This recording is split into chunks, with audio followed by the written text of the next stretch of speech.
صحت ہے اس کی قدر کرو. غنیمت سمجھنے کو ہم آج کی زبان میں یوں بھی کہہ سکتے ہیں، اس کو ویلیو دو، اس کی قدر کرو، احساس کرو کہ اللہ نے تمہیں ایک بہت بڑی نعمت دی ہے. وہ نعمت کیا ہے کہ آج صحت ہے، یہ صحت ہمیشہ نہیں رہے گی، اس کی قدر کر لو. آج فراغت ہے، کل کسی ایسے کام میں مشغول ہو سکتے ہو کہ کل تمہیں ٹائم نہ ملے. آج جوانی ہے، کل ایسا بڑھاپا آ سکتا ہے کہ حسرت کے سوا کچھ بھی نہ کر سکو. جو کام کرنے کی آج تمہارے اندر صلاحیت ہے وہ صلاحیتیں ختم ہو جائیں گی. آج اللہ نے تمہیں مالی وسعت دی ہے، کچھ کوئی بھروسہ نہیں، کل غربت آ جائے، قحط آ جائے، مالی لحاظ سے تنگی آ جائے. بڑے بڑے مالدار لوگ بزنس میں لاس ہوتا ہے، کاروباری لوگ جاب لیس، ملازم پیشہ لوگ جاب لیس ہو جاتے ہیں.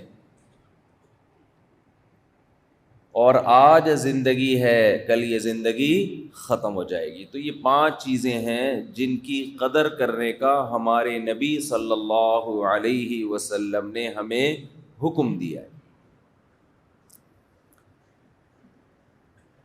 اب جس بات پہ افسوس ہوتا ہے وہ تو میں ابھی بیان کرتا ہوں کہ افسوس کس بات پہ ہوتا ہے. وہ تو دینداروں پہ افسوس ہوتا ہے کہ اس حدیث کو صحیح جگہ فٹ نہیں کرتے. لیکن پہلے تھوڑا سا دنیا داروں کا تذکرہ، جو اللہ پر اور آخرت کے دن پر ایمان نہیں رکھتے، وہ اس حدیث پر کیسے عمل کرتے ہیں. ہر شخص اپنے حساب سے دیکھیں، یہ جو 5 باتیں نبی نے بتائی ہیں یہ صرف اسلام کی باتیں نہیں ہیں، یہ تو کامن سینس کی باتیں ہیں نا. آواز آ رہی ہے آپ لوگوں کو؟ کوئی گونج تو نہیں رہی؟ سب کو صحیح آواز آ رہی ہے بھائی؟ آ رہی. یہ کامن سینس کی باتیں ہیں. یعنی گورا بھی کہے گا یار، آپ گورے سے پوچھیں کہ ہمیں صحت کی قدر کرنی چاہیے تو کیا کہے گا؟ نہیں کرنی چاہیے. بولے نا، کرنی چاہیے. مجھے کل کسی نے گفٹ دیا، خوبصورت سی تختی بنائی ہوئی، ایک پہ لکھا ہوا تھا ہٹو بچوں، ایک پہ لکھا ہوا تھا، ایک پہ پتہ نہیں کیا لکھا ہوا تھا، ایک لفظ میں بہت بولتا ہوں، خاندانی. ایک پہ لکھا ہوا تھا بولو بھائی. مجھے گفٹ دیا انہوں نے بنا کے. میں نے کہا یہ یہاں لکھ کے یہیں لگا دیں گے تاکہ مجھے بولنا نہ پڑے، خود ہی لوگ سمجھ جائیں. تو آپ بتائیے، کسی انگریز سے اگر کوئی پوچھے کہ ہمیں صحت کی قدر کرنی چاہیے بیماری سے پہلے، وہ جواب میں کیا کہے گا؟ یس، یہی کہے گا نا، کرنی چاہیے. آپ اگر کسی ہندو سے پوچھیں کہ آپ کے پاس دولت ہے تو غربت سے پہلے اس دولت کی قدر کرنی چاہیے، تو وہ جواب میں کیا کہے گا؟ ہندی میں یہ ہاں کو کیا ہاں ہی بولتے ہیں نا، یس یہی بولے گا نا، ہاں. دھنیہ واد، دھنیہ واد کسے کہتے ہیں؟ شکریہ. دھنیہ واد، شکریہ، یہ کہے گا کہ آپ نے بڑی اچھی بات کی. اور کسی ڈاکٹر سے آپ پوچھیں کہ ہمیں صحت کی قدر کرنی چاہیے بیماری سے پہلے، تو وہ کہے گا ہمارا تو ٹاپک ہی یہی ہے بھائی، بیماری سے پہلے کس کی قدر کرو؟ صحت کی قدر کرو. تو یہ ایسا ٹاپک ہے کہ یہ صرف اسلام کی بات نہیں ہے، دنیا میں ہر مذہب کو ماننے والے، ہر دھرم کو ماننے والے، ہر دین کو ماننے والے، کامن سینس رکھنے والے، سب یہی کہتے ہیں کہ صحت کی قدر کر لو بیماری سے پہلے، پیسے کی قدر کر لو غربت سے پہلے، اور فراغت کی قدر کر لو مشغولیت سے پہلے، جوانی کی قدر کر لو بڑھاپے سے پہلے. زندگی کی قدر کر لو موت سے پہلے. اس میں کسی کا کوئی اختلاف نہیں ہے. تو جب اختلاف نہیں ہے تو ہمارے نبی صلی اللہ علیہ وسلم نے ہمیں اتنی اہمیت سے یہ کیوں بتایا؟ اہمیت کیوں بتایا؟ اسلام نے اس بارے میں کیا ہدایات دی؟ اصل میں اسلام جس طرح سے ان 5 چیزوں کی، 5 نعمتوں کی قدر کروا رہا ہے وہ اسٹائل کچھ اور ہے. غیر مسلم 5 نعمتوں کو جو کہہ رہا ہے نا ویلیو دو، اس کا ویلیو دینے کا مطلب کچھ اور ہے. سمجھ میں آ رہی ہے بات کہ نہیں آ رہی ہے؟ جب ہندو کہتا ہے کہ صحت کی قدر کرو، ڈاکٹر کہتا ہے صحت کی قدر کرو، عیسائی کہتا ہے صحت کی قدر کرو، وہاں قدر کا مطلب بولو نا کچھ اور. دولت کی قدر کرو کچھ اور مطلب ہے ان کا. جب کوئی بزنس مین کہتا ہے پیسے کی قدر کرو تو اس کا مطلب کچھ اور اسلام کا مطلب کچھ اور ہے. تاجر جب کہتا ہے نا یار پیسے کی قدر کرو، مطلب یہ ہے کہ سونا خرید کے رکھ لو، ڈالر اور مہنگا ہوگا ابھی. مطلب کیا ہے؟ ابے کرنسی ڈی ویلیو، آج کل سب کی زبان پہ یہی بات ہے. ابے سونا رکھ لے، ورنہ یہ ڈبل روٹی جو آج کتنے کی مل رہی ہے؟ ابھی پرسوں تو کراچی میں تھا میں تو کتنے کی تھی؟ 150 کی نا. ابھی 2 دن کے بعد کتنے کی ہو گئی؟ 200 کی ہو گئی، ہونے والی ہوگی. مہر لوگ رکھتے ہیں نا، مہر. صبح شادی ہوئی، مہر رکھا 25,000، شام تک رخصتی سے پہلے وہ 12,000 کی ویلیو کا رہ گیا وہ. ٹھیک ہے نا؟ اتنی تیزی سے کرنسی نیچے آ رہی ہے. حکومت کو چاہیے کہ ایک ہی دفعہ میں گلا گھونٹ کے مار دے. بھائی کیوں تڑپا تڑپا کے ترسا کے مار رہے ہو یار؟ پیٹرول ایک ہی دفعہ 1,000 روپے لیٹر کر دو، روز روز کی ٹینشن سے جان چھوٹ جائے گی. خیر، مہنگائی کے خلاف جہاد ہوا تھا، یاد ہے آپ کو؟ Once upon a time. کچھ یاد آ رہا ہے؟ ابھی ماضی قریب میں زبردست احتجاج ہوا تھا مہنگائی کے خلاف، جو جہاں تک مجھے یاد پڑ رہا ہے ہوا تھا نا.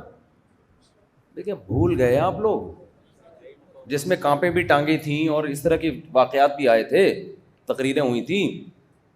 تو وہ جہاد کس کے خلاف ہوا تھا؟ مہنگائی کے خلاف. خاندانی جہاد ہوا تھا. اور اچھا تو بڑا زبردست کامیاب جہاد ہوا کہ $100 کتنا تھا اس وقت جب مہنگائی کے خلاف جہاد شروع ہوا تھا؟ 160. اور اب کتنا ہے؟ 290 یا 80 تک پہنچ گیا. تو یہ زبردست جہاد ہوا تھا. اصل میں ہم لوگ کی، مجھے ابھی نیند پوری نہیں ہوتی تو میری کھوپڑی پھر گھومنے شروع کر دیتی ہے، الٹی چیزیں میرے بیان میں آنا شروع ہو جاتی ہیں. اللہ بچائے ہماری حالت. قرآن کی آیت ہے نا، ان اللہ لا یغیر ما بقوم حتی یغیروا ما بانفسہم. خدا نے آج تک اس قوم کی حالت نہیں بدلی، نہ ہو جس کو خیال آپ اپنی حالت کے بدل لیں. پوچھ بھی نہیں رہے سڑکوں پہ آ کے کہ یہ کیا ہوا؟ مہنگائی کے خلاف جو جہاد ہوا تھا، ہم نے تو تمہارا ساتھ اس لیے دیا تھا کہ تم جہاد کر رہے ہو مہنگائی کے خلاف. یہ تو ڈبل سے بھی زیادہ ہو گئی ہے، کوئی پوچھنے والا بھی نہیں ہے.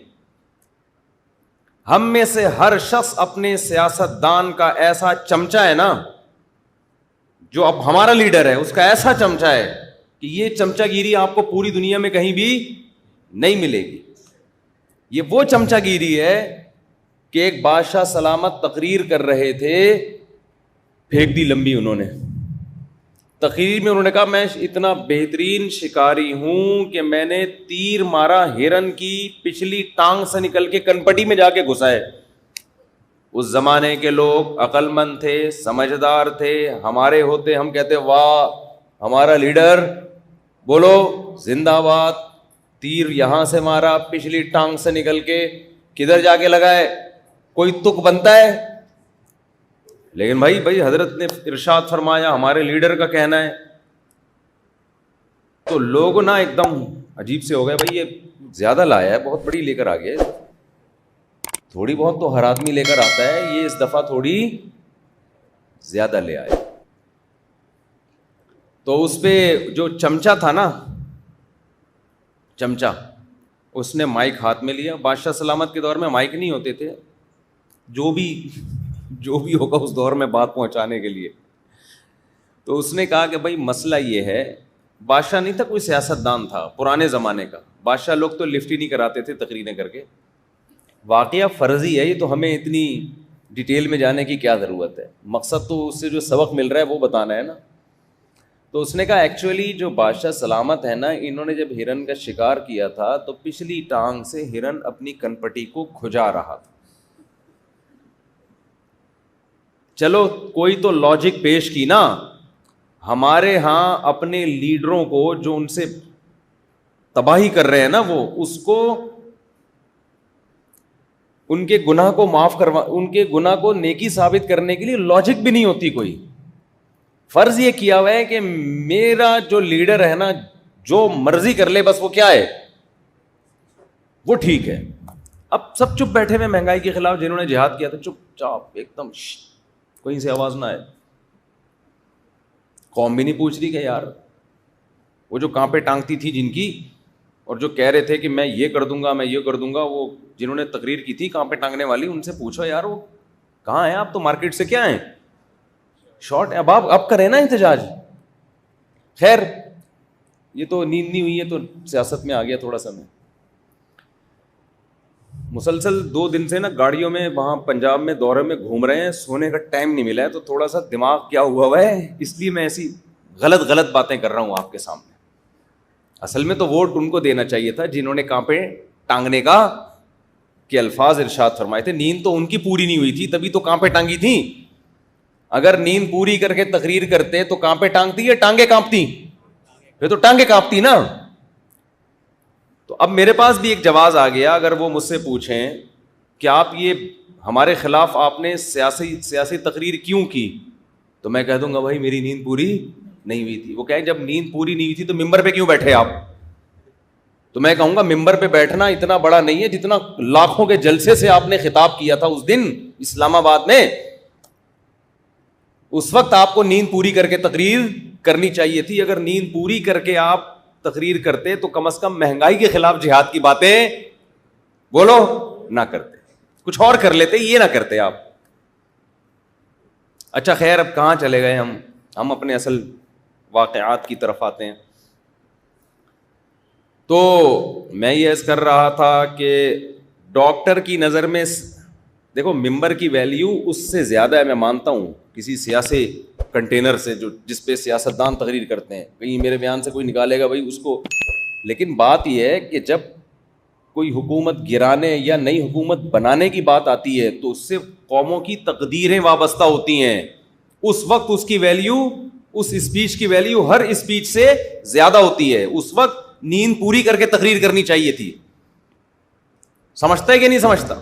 اچھا خیر، تو بات کہاں چل رہی تھی، ہم پھر دوبارہ جلدی سے آ جاتے ہیں۔ تو میں یہ عرض کر رہا تھا جی ہاں 5 چیزیں نا، تو میں یہ کہہ رہا تھا کہ دیکھو تاجر جب یہ کہتا ہے کہ دولت کو غنیمت سمجھو غربت سے پہلے، تو مطلب کیا ہے بھائی، پیسہ کرنسی ڈی ویلیو ہو رہی ہے، ڈالر لے لو، سونا لے لو، یا ابھی بزنس میں لگا دو، یہی مطلب ہوتا ہے نا، یا جتنا آج پیسہ ہے اس سے مزید پیسہ بنا لو۔ جو تاجر لوگ سمجھا رہے ہوتے ہیں کہ بھائی یہ سارا پیسہ اڑا نہیں دینا۔ میں ایک دفعہ گلشن اقبال میں کھڑا تھا نا، میں لوگوں کی باتیں بڑے شوق سے سنتا ہوں، جو چھپا نہیں رہے ہوتے، ایسا نہیں کہ کان لگا کے کہ کیا کہہ رہے ہیں، جو اوپنلی باتیں ہو رہی ہوتی، مجھے ذرا مزہ آتا ہے کہ سوسائٹی کس طرف کو جا رہی ہے، ان کی باتیں کیا ہوتی ہیں آپس میں، جو اوپنلی کر رہے ہوتے ہیں۔ چھپ کے کسی کی بات سننا یہ بہت بڑا جرم ہے۔ 2 آدمی چھپ کے بات کر رہے ہوں اور آپ کان لگائیں، تو نبی صلی اللہ علیہ وسلم نے فرمایا ایسے شخص کے کان میں پگھلا ہوا سیسا ڈالا جائے گا قیامت کے دن۔ آپ جہاز میں بیٹھے ہیں، ٹرین میں بیٹھے ہیں، بس میں بیٹھے ہیں، وہ 2 بندے آپس میں بات کر رہے ہیں، آپ کیا کر رہے ہو؟ سن رہے ہو کہ یہ کیا باتیں کر رہے ہیں۔ بہت بڑا جرم ہے یہ۔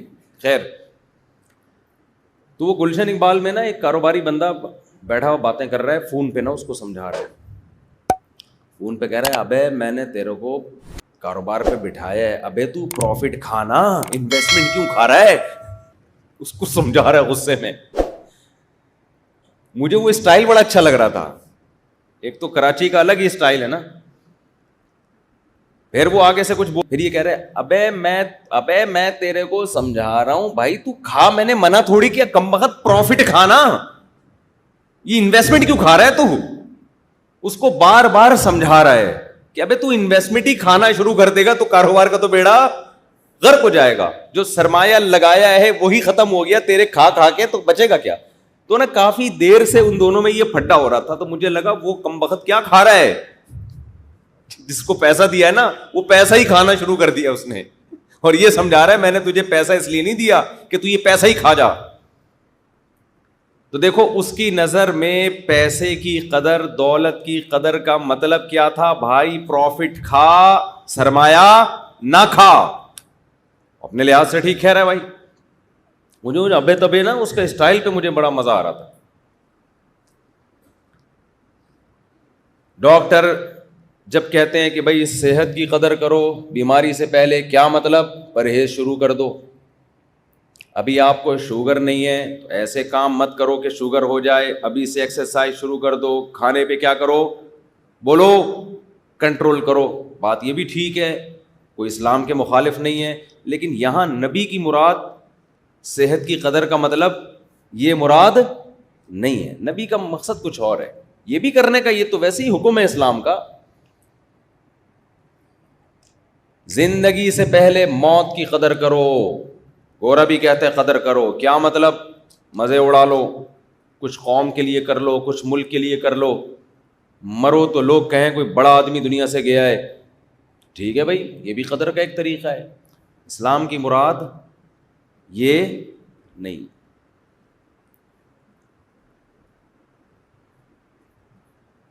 اسلام کا مقصد کیا ہے، یہ 5 نعمتیں اللہ نے تمہیں دی ہیں، آخرت کے لیے کھپا دو.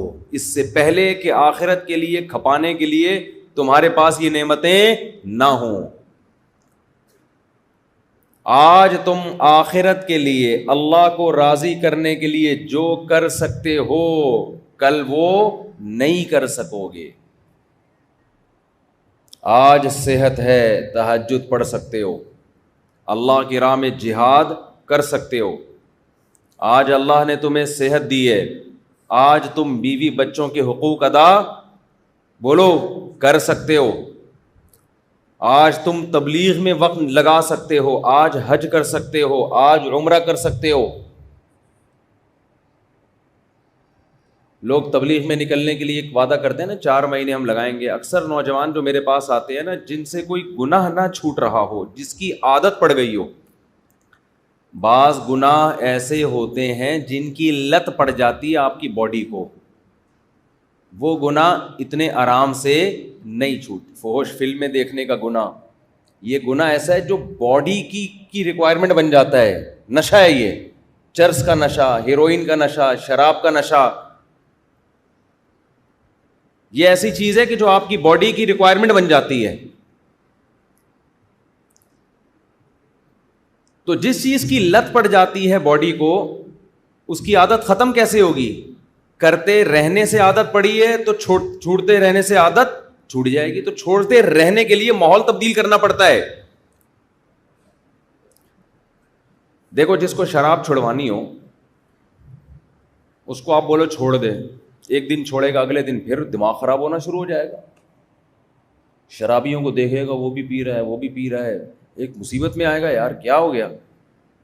2 گھونٹ چاہیے اس کو، پھر 2 گھونٹ کے چکر میں 4، 4 کے چکر میں 6. اس کا طریقہ یہ ہے کہ ایک کوٹری میں بند کر دو اس کو، کہ تجھے سب کچھ ملے گا، شراب تجھے نہیں ملے گی. تالا لگا دو باہر سے. 1 دن تڑپے گا، 2 دن تڑپے گا، 3 دن تڑپے گا، اس کی تڑپ ایک عروج پہ پہنچے گی، ڈپریشن میں جائے گا، سر دیواروں سے مارے گا. لیکن ایک انتہا کو پہنچنے کے بعد آہستہ آہستہ وہ ڈپریشن کم ہونا، بول ہی نہیں رہے کیا مسئلہ ہے یار، کم ہونا شروع ہو جائے گی.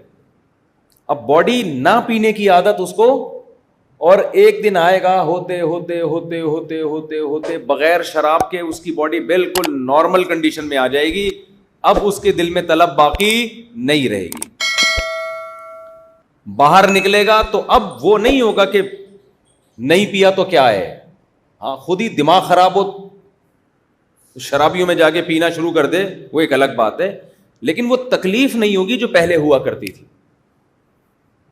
غلط تو نہیں کہہ رہا بھائی, بند کر دو اس کو. یہ جو عشق معاشقے کے کیسز ہوتے ہیں نا گھروں میں بچیوں کے, ماں باپ بتاتے ہیں ہماری بچی کسی چرسی پہ عاشق ہو گئی ہے, تو جوڑ کا رشتہ ہی نہیں ہے اور پاگل ہو گئی ہے, خودکشی کی دھمکیاں دے رہی ہے, میں یہ کر دوں گی, میں گھر سے بھاگ جاؤں گی, اور ڈر ہوتا ہے بھاگ جائے. بھائی کوئی ڈھنگ کا آدمی ہوتا نا تو ہم کہتے ہیں ماں ابا سے کہ بھائی بھاگنے کے بجائے خود ہی رکشے میں بٹھا کے لے جاؤ, اگر افورڈ نہیں کر سکتے بھائی دلہن بنا کے اس کے حوالے کر دو, عزت کے ساتھ رہ لے. اصل تو یہ حل ہے, جہاں وہ کہہ رہی ہے آپ اس کی شادی وہاں پر کر دیں, تو اسلام کا بھی حکم ہے. لیکن بعض دفعہ ایسی جگہ کہہ رہی ہوتی ہے جو اس کے جوڑ کا بالکل بھی نہیں ہوتا, اس سے ماں باپ کی عزت کا جنازہ نکلتا ہے. اس سے کسی کو کیا بتاؤ گے یہ میرا داماد ہے, لوگ کہیں گے یار یہ کیا چیز لے کر آئے ہو مارکیٹ میں. آپ باپ کی بھی عزت جائے گی, ماں کی بھی عزت جائے گی, خاندان پہ بٹا لگے گا نا. کوئی جوڑ ہی نہیں ہوتا, بس اس نے بیوقوف بنا دیا ہوتا ہے کم عمر بچیوں کو چکنی چپڑی باتوں سے. آسمان سے تارے توڑ کے لاؤں گا. شادی سے پہلے مرد کیا کہتا ہے گرل فرینڈ کو, میں آسمان سے تارے توڑ کے لاؤں گا. جب شادی ہو جاتی ہے تو پھر کہتی ہے تم تو تارے کا کہتے تھے. کہتے میں کوئی ناسا میں تھوڑی ہوں جو میں آسمان پہ جا کے, میرا خلائی مشن ہے جو آسمانوں پہ جا کے, میں پھر ایک دم ریئلٹی پہ آ جاتا ہے وہ. تو ایسی صورت میں پھر ہونا یہ چاہیے کہ میں پھر لوگ ماں باپ سے کہتا ہوں اس سے موبائل لو اور گھر کے اندر اس کو بند کر دو. کوٹری میں نہیں, ہوا دھوپ روشنی سارے انتظامات ہوں. اور فیس بک کی آئی ڈی بھی, فیس بک پہ بھی پابندی لگا دو, آئی ڈی کے ذریعے رابطہ ہو رہا ہوتا ہے. بڑے اچھے واقعات ہیں الحمدللہ. چند مہینے بعد وہ عشق کیا ہو گیا, ختم, سیٹ, طبیعت سیٹ ہو گئی. کیونکہ بچیوں کی زندگی کو تباہی سے بچانے کے لیے یہ صحیح پڑتی ہے. لبرل لوگ تو کہتے ہیں دیکھو مولوی صاحب ماں باپ کو سختی کا حکم دے رہے ہیں, اپنی اولاد پہ سختی کرے. یہ لبرل لوگ بھی جو مذہب کے باغی ہوتے ہیں نا, عجیب ہی ہوتے ہیں. یہ گورنمنٹ کو تو اجازت دیتے ہیں کہ کوڑے بھی لگائے, پھندے پہ لٹکا بھی دے بندے کو مارنے کے لیے, پھانسی کے پھندے پہ, عمر قید کی سزائیں بھی دے 14 سال. ماں باپ کو اجازت نہیں دے رہے, جو بالکل جو جن سے زیادہ اولاد کا کوئی خیر خواہ ہی نہیں ہوتا, تو ماں باپ کو اجازت نہیں دیتے کہ اولاد کے مستقبل کے لیے اس پر کسی بھی معاملے میں سختی کرے. اس کو ہیومن رائٹس اور ویمن رائٹس کے خلاف سمجھتے ہیں. یہ کہتے ہیں آزاد ہے. ابھی آپ کو پتا ہے نا ایک فلم کا ایک وہ بڑا شارٹ کلپ چل رہا ہے کہ وہ ابا اپنے بیٹے کو کہہ رہا ہے بیٹا تمہارا دل کرے نا ہی بننے کا تو ہی بن جانا, شی بننے کا دل کرے تو کیا بن جانا, شی بن جانا. مجھے افسوس ہو رہا ہے کہ اس پہ احتجاج ہونا چاہیے تھا, کوئی جس طرح ہونا چاہیے ہو نہیں رہا. یہ تو ہماری نسلوں کو خراب نہیں کر رہے. بولو بھائی, آپ برداشت کر رہو کہ اپنی سوسائٹی میں یہ سب چیزیں, پرامن احتجاج تو کر سکتے ہو نا بھائی. سوشل میڈیا پہ ہم تھوڑی کہہ رہے مار دھاڑ کرو جا کے, سوشل میڈیا پہ احتجاج تو کر سکتے ہو.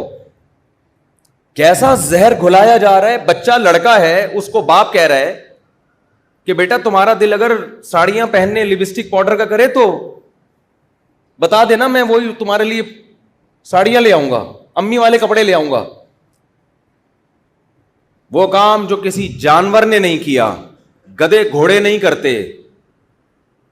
آج ہماری سوسائٹی میں اس کام کو پروموٹ کیا جا رہا ہے. جو جانور نر پیدا ہوتا ہے موت تک نر رہتا ہے, جو مادی پیدا ہوتی ہے وہ موت تک مادی رہتی ہے. وہ اپنی فطرت, کبھی شیر اپنی فطرت تبدیل نہیں کرتا, گدھا اپنی فطرت تبدیل نہیں کرتا, بلا اپنی فطرت تبدیل نہیں کرتا.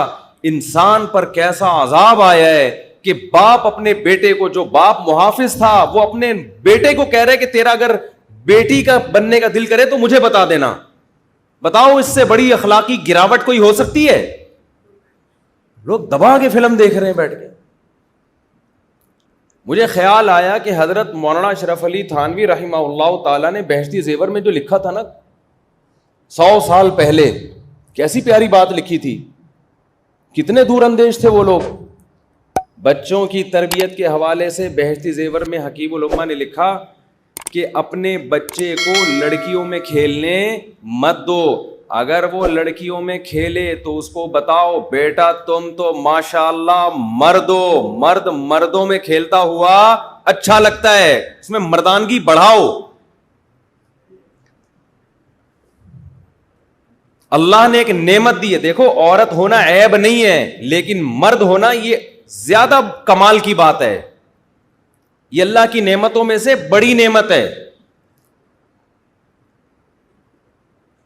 صحابیہ نے رسول اللہ صلی اللہ علیہ وسلم سے عرض کیا، یا رسول اللہ، اللہ نے مردوں کو بہت ساری چیزوں میں ہم پہ فضیلت دی ہے، مرد میدان جہاد میں جاتے ہیں، کماتے ہیں، صدقہ خیرات ہم سے زیادہ کرتے ہیں، تو ہم عورتیں تو ان بعض چیزوں میں ان سے پیچھے رہ گئیں. تو قرآن کی آیت نازل ہوئی، وَلَا تَتَمَنَّوْا مَا فَضَّلَ اللَّهُ بِهِ بَعْضَهُمْ عَلَى بَعْضٍ. اللہ نے خواتین سے یہ نہیں کہا کہ نا نا نا نا نا اللہ کی نظر میں عورت اور مرد ایک جیسے ہیں، نا نا نا نا.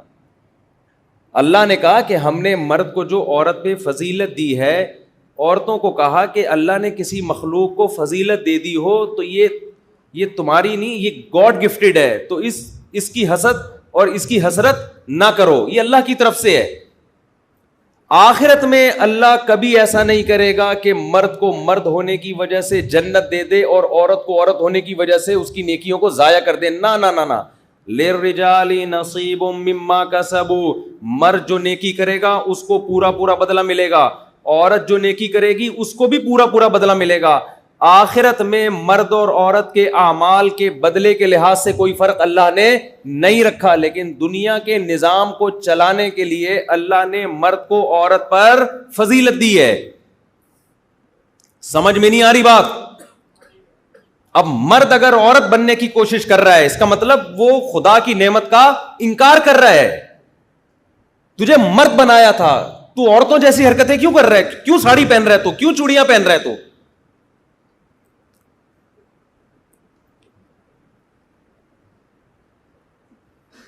اللہ نے صلاحیت زیادہ دی ہے نا اس کو، تو گراؤنڈ ریئلٹی ہے نا. یہ وہ ایسی چیز تھوڑی ہے جس کا انکار کیا جا سکے.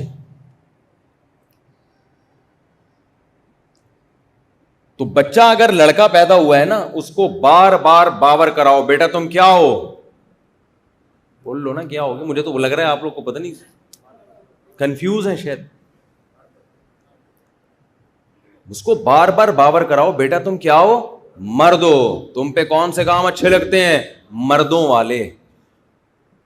ایسی کی مرد پہ یہ جملہ بڑا اچھا لگتا ہے، ایسی کی تیز جاؤ.